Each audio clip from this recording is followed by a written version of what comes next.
The year is 1999. That sentence brings me back to my senior kindergarten class when I was 5 years old, where we used to read out the date on the blackboard every single day. The year 1999 exists as a stain in my mind, as the memory that will not go away, no matter how hard I try to forget it.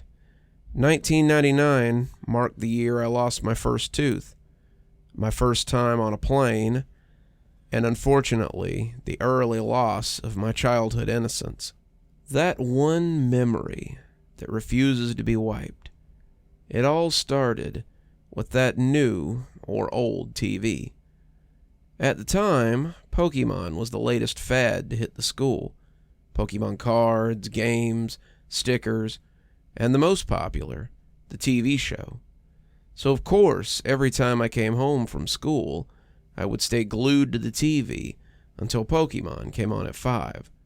The only problem was that my dad watched the news at 5:30, and Pokemon episodes were back to back, which meant I had to miss an episode every day, something I whined about constantly. My dad got tired of hearing me complain every day. That must be why he went and bought another TV. My dad put the TV he bought in my room. Unfortunately, it was just an old, small boob tube with rabbit ears even. It also only had 20 channels available, not including the channel Pokemon was on. I really didn't care, though. I was just thrilled to have a TV in my room. After surfing through the channels, I came to the conclusion that only Channel 2, TVO Kids, was worth watching, so I watched that for a while. It wasn't for another few months until I discovered Channel 21. One day in April, I was flipping through the channels, trying to see if Pokemon was on. I pressed Channel 21 into the remote, hoping there would be more channels, and to my delight, there was. My dad was surprised too, but he let me watch it because it seemed to have kids programming on it. The channel was called Kaledan Local 21, and I later found out it was indeed broadcasted from the town of Kaledan, Ontario, a town very close to my city. The shows I saw on Kaledan 21 were poorly made, and I never understood what was going on in half of them. However, as I grew up, every time I thought about that channel, I realized more and more how messed up the shows were, and I had to ask myself, what was I watching? The following is a list of shows and episodes I remember seeing on Kaledan Local 21. How I remember such details disturbs even me, but I guess things like this stand out in the minds of a child. The channel only ran a few shows, probably because it was only operational between 4 p.m. and 9 p.m. April 1999, Mr. Bear's Cellar, Episode 12. Very sketchy name, if you were to look at it nowadays. The show featured a guy in a bear mascot costume, who would get a new visitor in his cellar every day. It was always a kid. The show was filmed with a camcorder, and not a very good one either. The police asked me a lot of questions about this show. This episode started with Mr. Bear sitting at a table playing checkers by himself. He sat there playing for a bit until there was a knock on the door. The camera was then looking up the stairs at the door, where there was another knock. Mr. Bear climbed the stairs and opened the door to reveal 2 young children. One was a boy about my age. The other was a girl who looked about 8. Mr. Bear danced in delight and then started talking to the kids. I couldn't hear any of them that well, I remember. Mr. Bear then led the kids into the cellar, which was pretty dark, only lit by a small oil lamp on the table. I can't really remember that much more, except him singing a song, which I couldn't hear very well either, probably because of that large bear mask. The episode ended with them playing hide and seek, and the kids hiding in a closet, and Mr. Bear counting. May 1999. Soup and Spoon. I don't think this was even a show. I think it was more of a special movie thing. All I know is I stopped watching Kaledan Local 21 for a while, because I thought This show was too stupid, especially since Pokemon now came on at 4:30 and 5. I don't remember much of it, but it showed a can of soup and a spoon, both attached to strings, swinging back and forth as if someone was holding them and dangling them in front of the camera. Interestingly enough, the show was shot in a basement, which looked a lot like the one used by Mr. Bear's cellar. Like I said, I can't remember much. The only thing I remember clearly was the end. The entire thing was only half an hour and just included stuff I found stupid, such as the spoon chasing the soup, trying to eat him. The ending showed a table and about 7 kids sitting around it, each with a bowl of soup in front of them. They were sitting and looking at the camera, but with confused, almost frightened faces. The cameraman then held the can of soup in front of the kids and said, "Spoons ready." And then it just stopped. July 1999. It was summer. I hadn't watched Channel 21 in a while. Till one day, when I slept over at a friend's house and decided to check it out again. My friend had gotten a TV in his room for his 6th birthday, so we stayed up late. For us, 9:30 was very late, and watched TV. That's when I remembered Channel 21 and brought it up to my friend. We decided to see if it was on, and to our surprise, it was. They must have changed their broadcasting times. Mr. Bear's Cellar, episode 23. This episode was entertaining for my friend and me, mainly because it had a lot of swearing.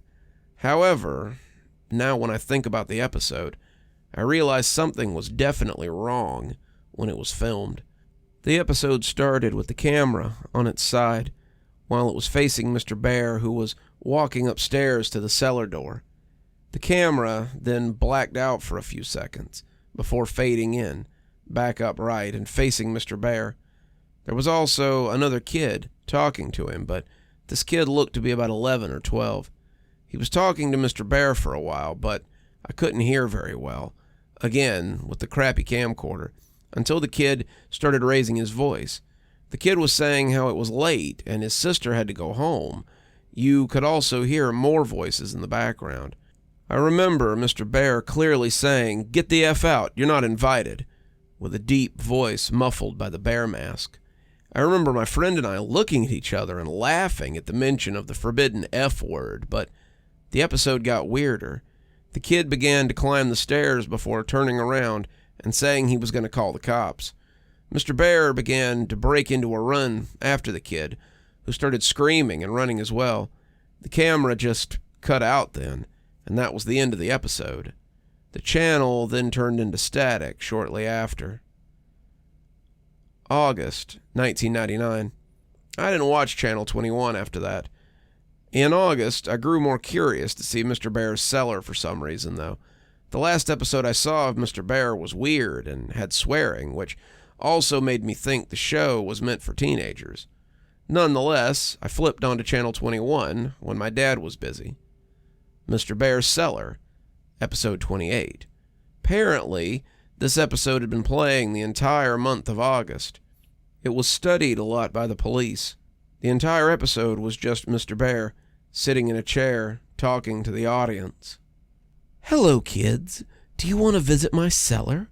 If you do, please write me a letter at this address." The screen then switched to a white screen with multicolored letters reading the address. And that was what remained for the rest of the episode. This repeated for 5 hours every day until September came. And guess what I did? I sent Mr. Bear, or that sick bastard who portrayed him, a letter. I did it out of curiosity, mostly. My dad was okay with it because he thought it was a legit kid show. And then again, he never saw any of what I had seen on Channel 21. So I wrote a letter using my best writing possible. I think I just said how I wanted to meet Mr. Bear. So my dad sent the letter to the address Mr. Bear said on the show. It stayed on all day anyway for some reason. It took about a week to get a response, which I was surprised it did. I still have the letter I received on August 15th, 1999. The letter read, "Dear Elliot, thank you ever so much for your letter. I would love to have you in my cellar. We play games, watch movies, and go fire camping in the middle of the woods. Come to my house at," the police cut out the address, "Kaledan, Ontario, Canada. I look very forward to having fun with you. Love, Mr. Bear." I cannot believe my dad never found this sketchy, because he actually took me to the guy's house. And then, that's when the police became involved. Those endless questions, those pictures of terrified kids, the woods. That brings me to why I'm writing this blog. That psycho and his friends did some screwed up stuff back then, and now it seems he's trying to get into contact with me again. The entire police thing is coming back. That has brought 1999 back to me. Over a decade later, it's happening again. November 14th, 2009. People have been emailing me, asking me what exactly happened in 1999. I will get to that. Those weird TV shows I was watching apparently were meant to attract kids to Mr. Bear's house. What Mr. Bear did shocked the entire town. My dad actually drove me to Kaledan, along with the address Mr. Bear left on the letter. The house was actually on the outskirts of the town, in the open farmland. I still remember that house. It looked like an old farmhouse that looked to have been built in the early 1900s. The windows were all boarded up. The house looked to be in a state of disrepair. As we walked up to the house, I remember my dad checking the address over and over again and looking at the house in disbelief. Then the door opened. I expected Mr. Bear to be at the door, but I was surprised to see a police officer emerge from the creaking doorway. The officer began talking to my dad while I quickly asked if this was Mr. Bear's house. The officer's face cringed slightly, and he muttered, "Oh God," or something like that. He started talking quietly to my dad so I couldn't hear. My dad told me to go wait in the car. Then we just went home. My dad was quiet the whole way home. I felt like something strange had happened. My dad never told me what had happened, not for a while. I forgot about it anyway. Channel 21 no longer came on, and when I asked about it, my dad would not acknowledge its existence. I think it was when I was 13 that I learned the truth. I remembered Channel 21 one day and asked my dad about it. I guess he finally decided I should hear the truth. Kaledan Local 21 was a local TV channel that ran from October 1997 to August 1999 in the Peel region of Ontario. The entire channel was made from a house in Kaledan, the one I visited, and run by a man who was not really known by anyone in the area. The channel was only available to older TVs because the signal was one only picked up by rabbit ears, weaker signals, that is. The man created all the shows on the channel, all of which were kids' shows. He was Mr. Bear. He was the mysterious cameraman. The real reason he created the channel was more disturbing than what was originally thought. As you might have already guessed, he kidnapped kids and held them in his cellar. But while most people thought he was a serial-killing child molester, he really wanted to use the kids for another purpose. The day I arrived, the man had fled his house the night before, the day before the police went in to investigate. I wasn't the only one who was watching. December 2nd, 2009. Sorry for not answering any questions for so long. I haven't accessed my email account for some time. Anyway, let me finally set things straight about what I know. Back in October, I visited the house previously owned by the man who ran Kaledan Local 21. 2 women lived there, operating a daycare business. How ironic. Now, to answer the questions you guys emailed me. Who else watched Kaledan Local 21? I know other people watched it, for sure, including those kids who wound up at Mr. Bear's house. After some Google searches, I found a few people on the No Seeker forum who were discussing shows from Kaledan 21. They talked about the 2 shows that I watched, but also another 2 shows that I had never seen before. A user named I Am Real Life seemed to know all the shows that were broadcast on 21.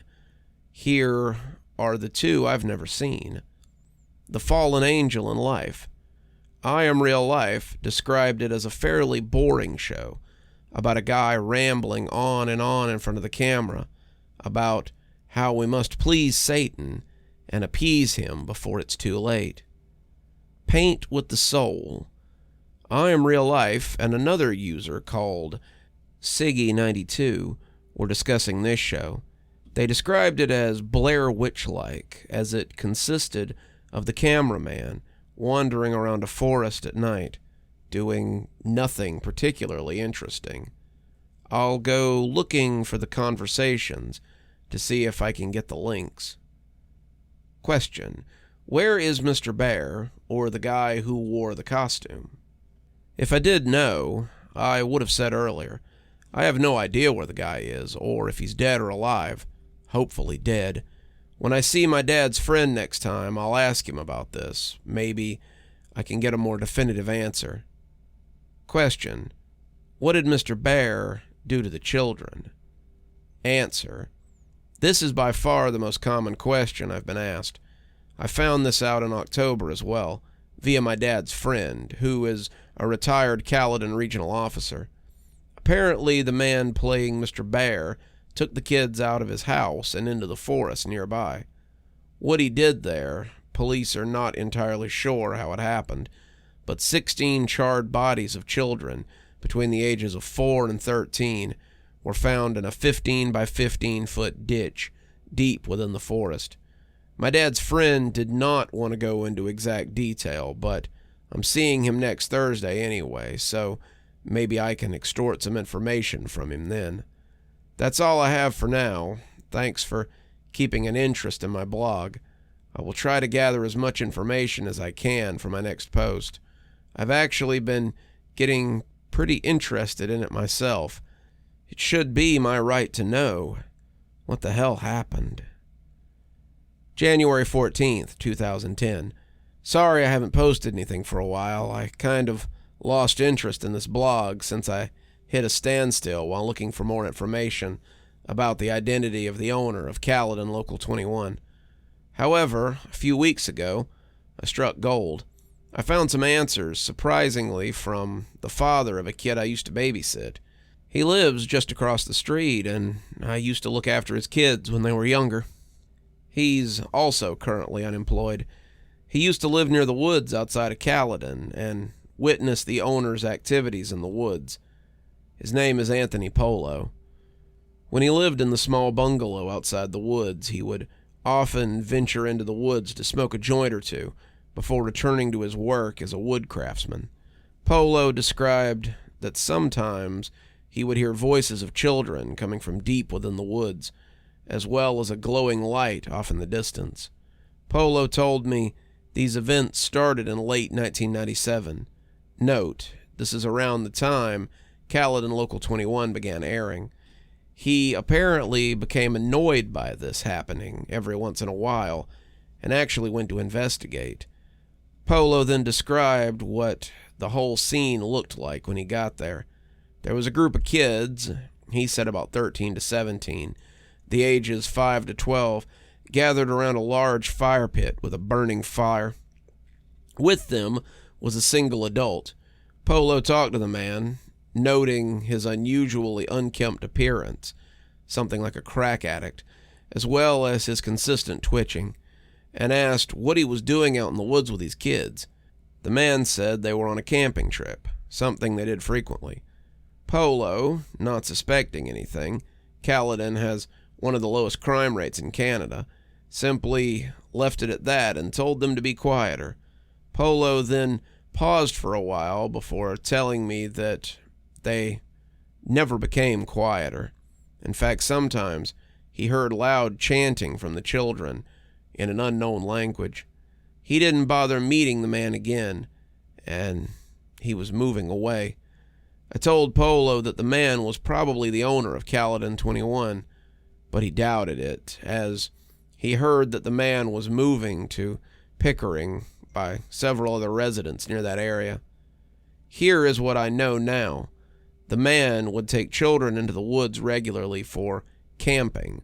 The fire pit Polo described may be the hole the bodies of the children were found in.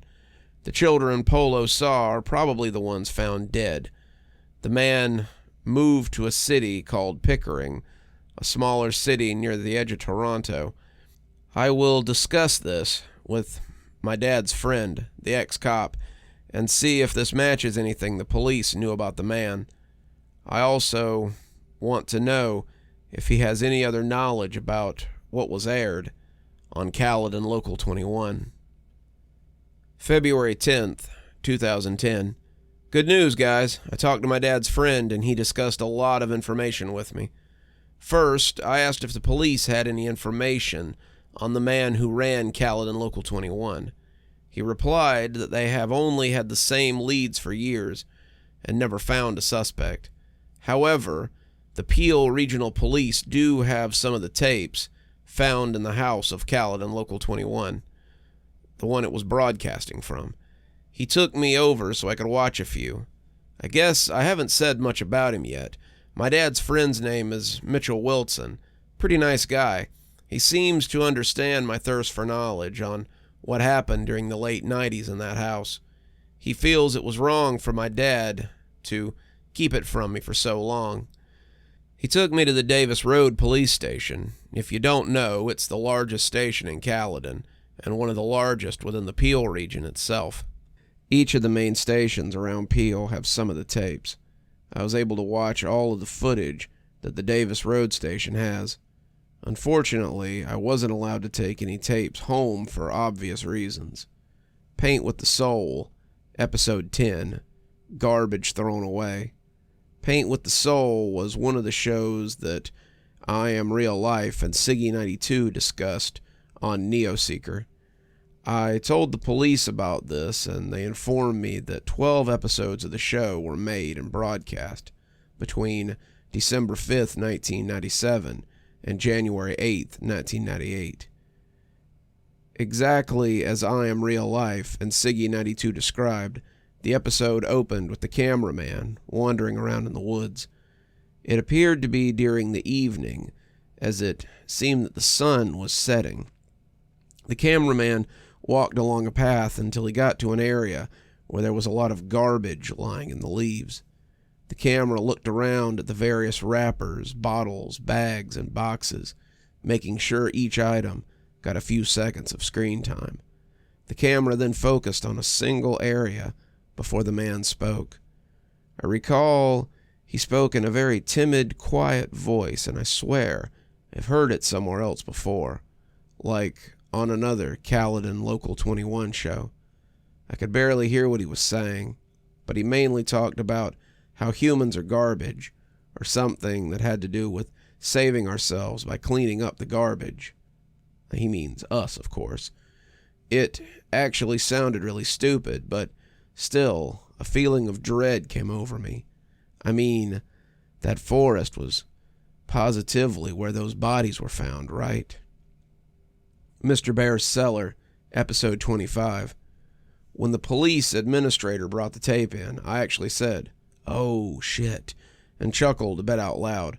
Of course, I got stares from the staff, but Wilson explained to them about my little experience with Mr. Bear and how I still kept the letter that he sent me.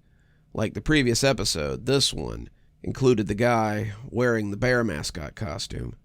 The episode began with Mr. Bear waddling over to his cellar door with a bottle of orange juice in his paw. On the ground were 6 shot glasses, as well as a small bottle that contained an unknown liquid. Mr. Bear poured an equal amount of orange juice into each glass before opening the small bottle and depositing 1 drop into each glass. Mr. Bear then went off camera. There were some minor sounds such as shuffling, and then Mr. Bear emerged from behind the camera location. Following him were 16 children. Some looked as young as 4, others looked like they were practically teenagers. As the kids entered, the administrator commented that this was the only episode that showed all 16 victims. The kids all looked rather content, except for this one who had visible bruises on his face, and unlike the other kids, he had a more fearful expression. He also looked about 11 or 12, which caused me to recognize him. He was the kid who had asked about his sister and subsequently met an unknown fate at the end of episode 23. That one episode I watched during July 1999. When I told the administrator this, he confirmed it was the same kid. He also featured in episode 24, an episode that only aired once at 3 o'clock on July 1999. The police have still not found the tape. Mr. Bear then broke into a song singing about citrus fruits and how good vitamin C was for you. I could barely hear the lyrics as they were muffled by the bear mask. The kids all drank their juice, the one from episode 25 doing so rather reluctantly, and the episode ended.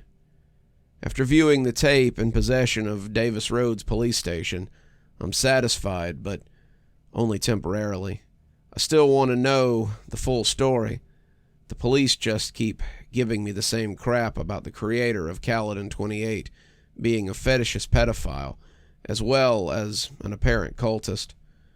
I'll sign off for now, get into university first, and get information later. Hopefully, I'll get back to this blog as soon as possible. May 8th, 2010. Last month, I finally got my G2 license. In Ontario, Canada, this allows you to drive a car by yourself, as well as with some passengers after 6 months. I, of course, took advantage of this and drove into Kaledan for a little Sunday drive.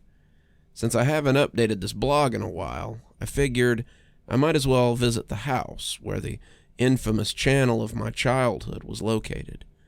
The house looked different than when I last saw it in October. The place was no longer used as a daycare and just sat there abandoned. However, it did have a for sale sign showing that someone still owned it, wanting to get rid of it, it would seem. The abandoned house drew fuzzy memories from my mind, mainly of that day my dad took me to visit Mr. Bear. A feeling of dread came upon me. What happened to the children while they were living in that house? I walked up the steps to the front door and peered through the window. Inside, I could see a nearly empty hallway with a few boxes at the end. At the end of the hallway, to the right, was an open doorway, presumably leading to the kitchen. To the left were 2 doors, both apparently leading to the rooms visible through the windows outside. I wondered where the cellar entrance was and whether it had been sealed up. I walked around to the back of the house and found my answer. 2 wooden doors, lying at an almost flat angle, were padlocked shut. This had to be the cellar. Not wanting to hang around, you cannot imagine what was going through my mind at the time, I departed. Behind the house, the empty field continued on until it reached a dense forest that lined the horizon. I wondered if that was the forest where the bodies of the children had been found. I thought, screw it, and proceeded to walk across the field behind the house and into the forest. The forest was oddly quiet, save for the periodic sounds of a woodpecker drilling into a distant tree. I continuously made my way deeper into the woods, not really caring about the fact that I had no idea where I was going. I don't know how to explain it, but it felt like there was something I had to find. I came to a thinner part of the woods, and a few small houses stood in the distance. Polo's house crossed my mind as I wondered if one of those homes had belonged to him. I neared a small clearing in which I could see 3 adequately sized logs gathered around a black charred area.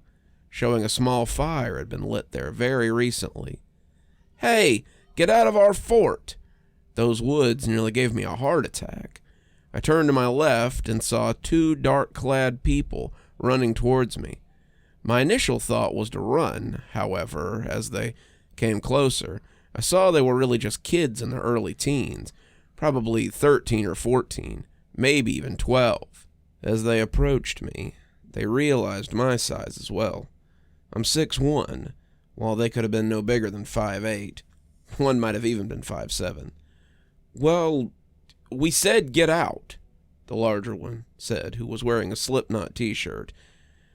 I stood my ground and shrugged. The shorter one was wearing a Metallica shirt, and he swung out a butterfly knife and held it in my direction. "No, you wouldn't want to," I said in a deep, serious tone, trying to sound as badass as possible. I pulled out my cell phone.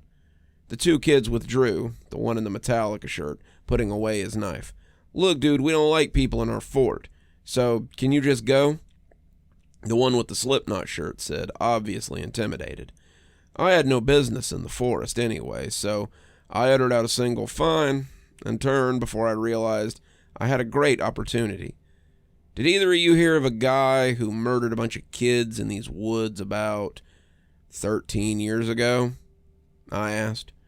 The 2 looked at each other in confusion before the one wearing the metallic shirt answered. "Yeah, everybody knows about that guy," he said, as if I were stupid. The kid in the Slipknot shirt continued. "He still lives around here in the storm drain.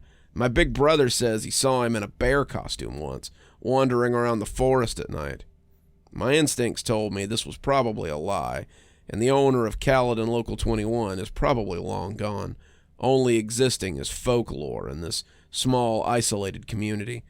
However, as a human, the thought of a mysterious unknown sparks interest within me. "And where is the storm drain?" I asked, just out of curiosity. I didn't actually believe the kid's story. The kid in the Metallica shirt stared at me for a moment, his eyes seemingly full of annoyance, yet curiosity as well. "You're not from around here, are you? Why did you even come here?" Now, I do admit I was slightly startled by the nature of the question. However, I figured I might as well explain why I was here, just in case people mistook me or my intentions. I told the 2 kids about my experience with the man in Kaledan Local 21, and that I had come to maybe seek out some sort of closure, although even I wasn't exactly sure how. The 2 kids seemed familiar with the channel as they smiled and looked at each other when I mentioned it. They also became more understanding and gave me a detailed description on how to get to the storm drain. Shortly after, I decided to turn around the way I had come and head back to town, leaving the kids and their fort. But now, you're probably wondering why I left out such details about what the kids told me just now. It's because I'm choosing to conclude what I've gathered for now. Here is what the kids told me. The storm drain lies ahead of the kids' fort, same direction I was heading. The drain ends at a small river where access to the water is drained out. Near here is a small playground. The kids told me that people rarely use it.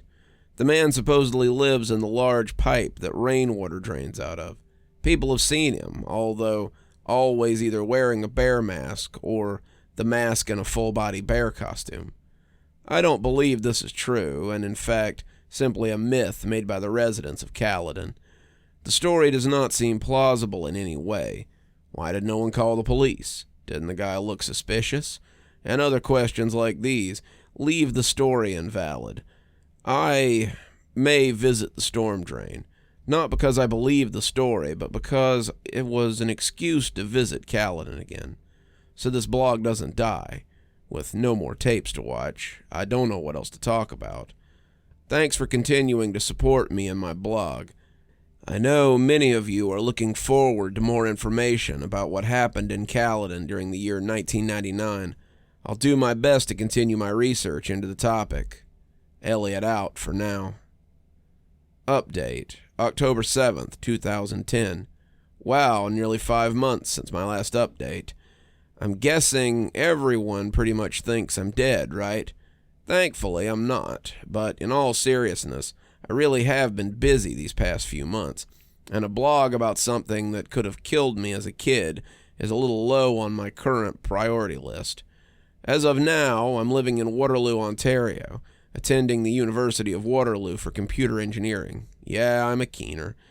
As you can imagine, engineering is no walk in the park, so obviously, I nearly forgot about the blog. But as you can see, I'm back. I remembered to visit the storm drain the kids from Kaledan Forest told me about. It was out in a clearing between the wooded areas, nearly a marsh. Unfortunately, I found absolutely nothing, save for a turtle that retreated into his built-in home. I snapped some pics of the pipe, which I've posted as well. Also, let me tell you, it's not a storm drain like they said it was.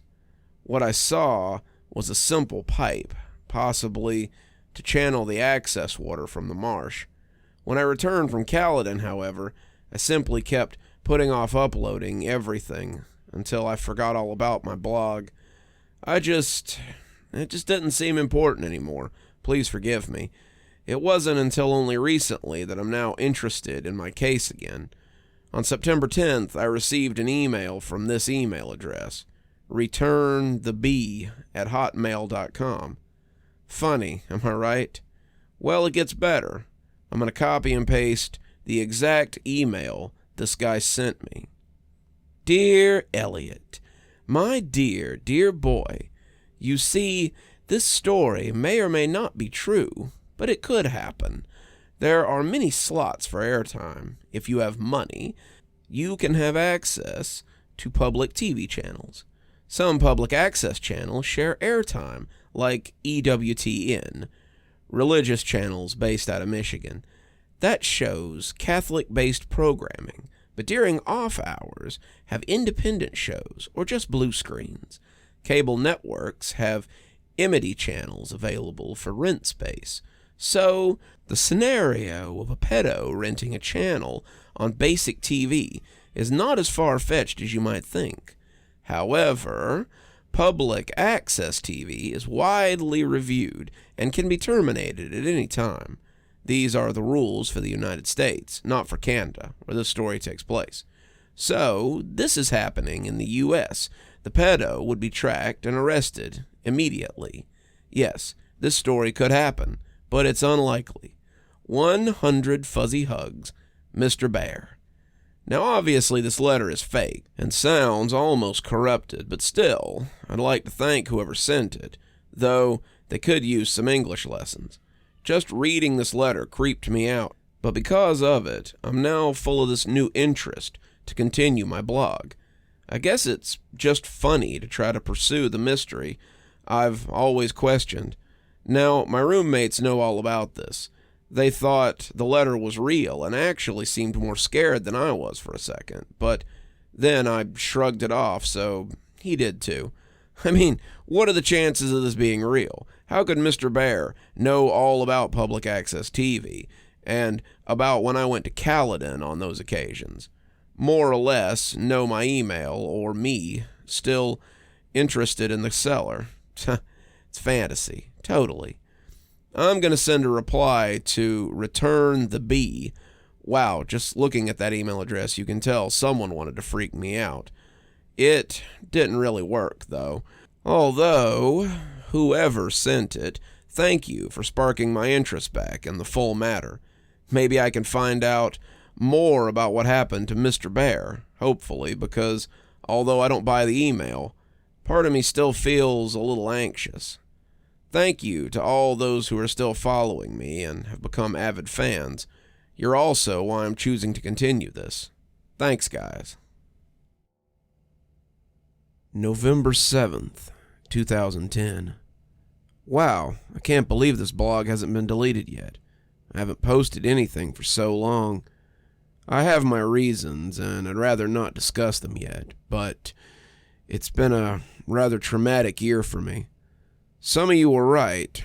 I shouldn't have gone back, trying to relive the mysteries of my childhood, but I couldn't resist. It's been over a year since my last post, and a lot has happened. let's recap where I'm at right now with regards to the whole Mr. Bear incident. returntheb@hotmail.com is no longer in use. I tried replying to the email, but I got no reply.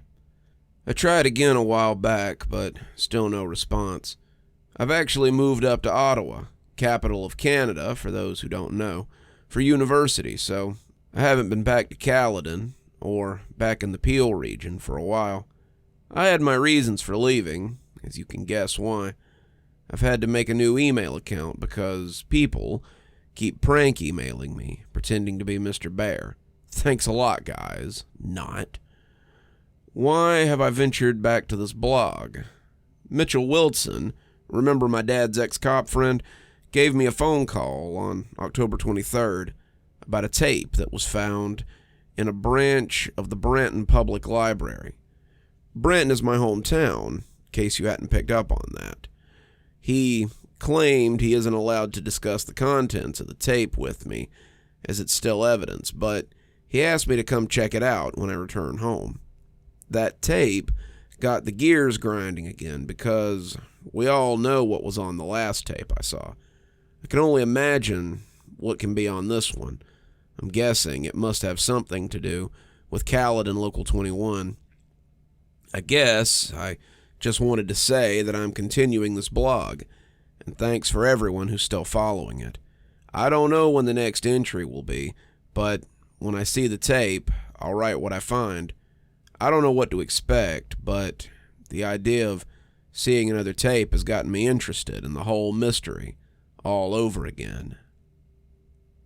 Update, January 21st, 2011. It's been a long year for me. University has been giving me the usual sleepless nights, especially since I transferred to Ottawa, which is the place to party. Yeah, right. But now I'm back home with my dad in Brampton, the town I grew up in. I got home on the 18th of December, and I've been visiting my friends and family, or at least that's what I would rather have done. Now that the festive holiday cheer that I usually have at this time of the month is absent.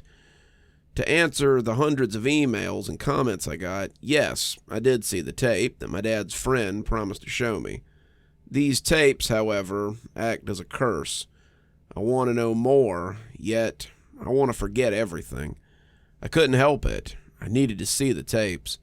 Not only for myself, but for all you guys who are just as intrigued as I am by that ominous man in the bear suit from my past. However, after viewing those tapes, I feel that pit of dread deep inside me once again. That feeling where I know that all those kids in those videos are dead.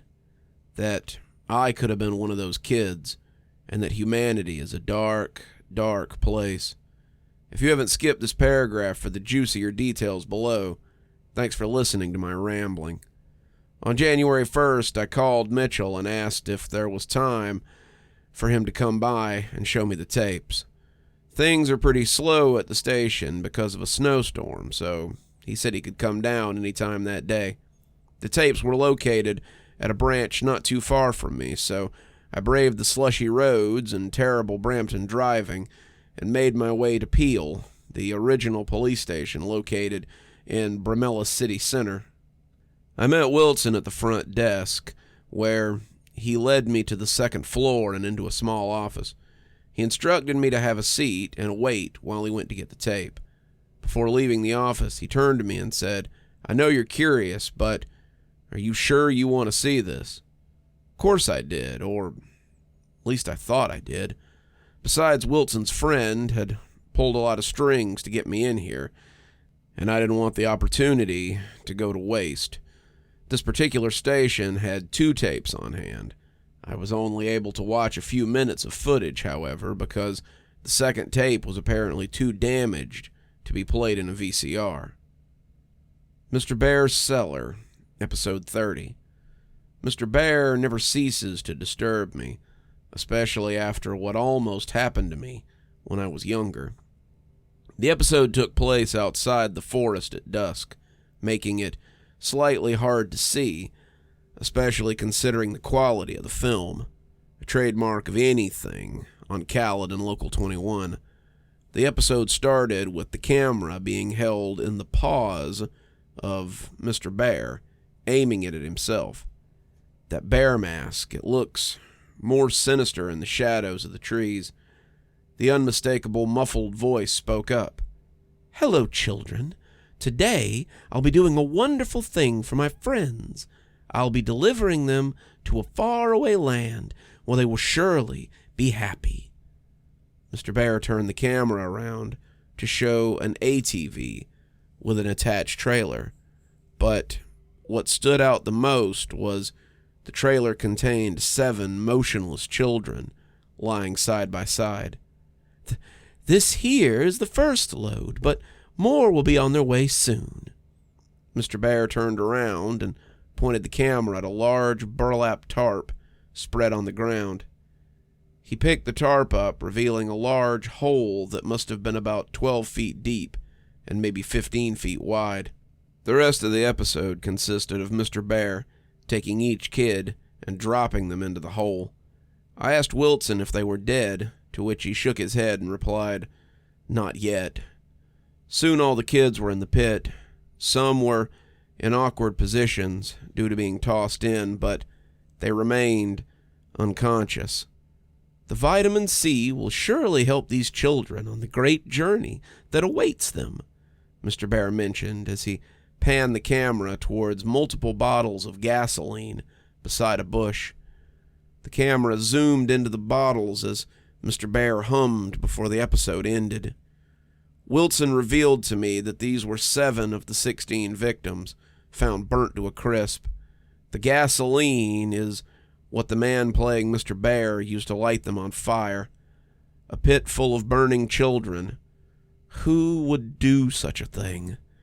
That feeling of dread found me once again, and I realized that I could have been one of those kids.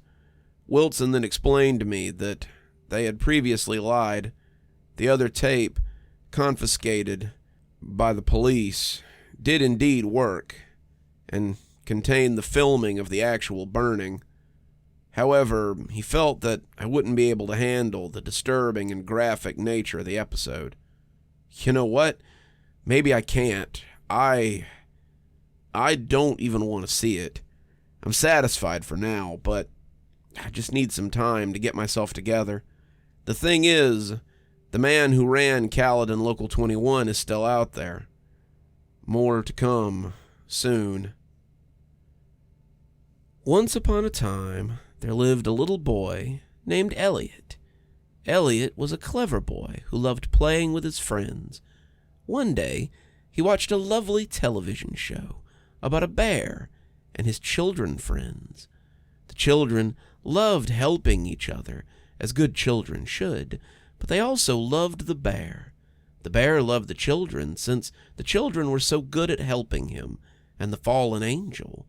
The children and the bear wanted to play together forever with the help of their angel friend, but the fallen angel needed more help, so the children had to give the ultimate sacrifice, because that's what friends do, Elliot. They help each other. Help us, Elliot. Burn with us, Elliot. I want you, Elliot. He wants you, Elliot. Come back to my cellar, Elliot. Please help with sugar and icing on top. Mr. B. INRI. Update. April 5th, 2011. I wanted to update again. I truly did. However, certain circumstances have turned me off to the whole Kaledan Local 21 thing. I've since had hundreds of emails about my blog and was even in contact with a magazine about my story. But now was the time to come clean with everyone, where I've been for an entire year. The story of Pandora's box is true, and I opened it. When I reached the second tape in the possession of the police branch. The other subject I'd like to address is the number of joke, fake emails I've been getting from people claiming to be Mr. Bear. Let's start with the second tape, as that's what traumatized me into stopping my search temporarily. After a few weeks of playing silent, I decided to ask Mitchell Wilson if I could view that infamous second tape he had talked about. I don't know why. I just felt that viewing the tape would give me some closure. Wilson was obviously reluctant to show me, but I was persistent. He gave me an offer. If I was still interested by the time I turned 20, he would show me the tape. Not being able to do much else, I just played the waiting game. By the time my 20th birthday rolled around, I was definitely still interested in viewing the tape. I gave Wilson a call, during which he admitted that he had hoped I would forget about it, and asked me again. But I'm not taking no for an answer. You really don't need to see it, he kept telling me, but I did need to see it. I had to at this point. Sure, he invited me to the Bramelow Station branch one Monday afternoon. Having watched every Saw film and videos of animals in a slaughterhouse during my ethics class, I felt sure I'd be able to handle whatever the tape could throw at me. I was wrong. Mr. Bear's Cellar, Episode 31. When Wilson went to collect the tape from evidence, the officer in charge of the evidence room shook his head at me, his face saying, "What are you doing?" Wilson explained that this tape included the last known episode of Mr. Bear's Cellar. I rightfully assumed that I would be seeing the fate of the children, and began to feel dread. The episode opened up inside a forest, the usual one from the previous episodes. That fact took me a while to realize because it was night. The trees and leaves just looked like shapes dancing around in the darkness. A faint glow of light was present on the right side of the screen. There wasn't any apparent audio. It appeared to be a windy night, yet the trees weren't making any noise. Slowly, the camera began to pan towards the glow, revealing smoke rising from a hole with the tips of flames peeking over the top. Wilson paused at this point. "Are you sure you want to see this?" he asked me. I insisted on it, even though a voice in my head was telling me not to. The video continued. The cameraman moved towards the hole, showing a pit of fire. This was the hole that had been seen in the previous episode. Only this time it was filled with shapes. I could see shapes moving around, fluttering, flailing, some motionless. I knew perfectly well what they were. The camera began to adjust to the light and burning flesh.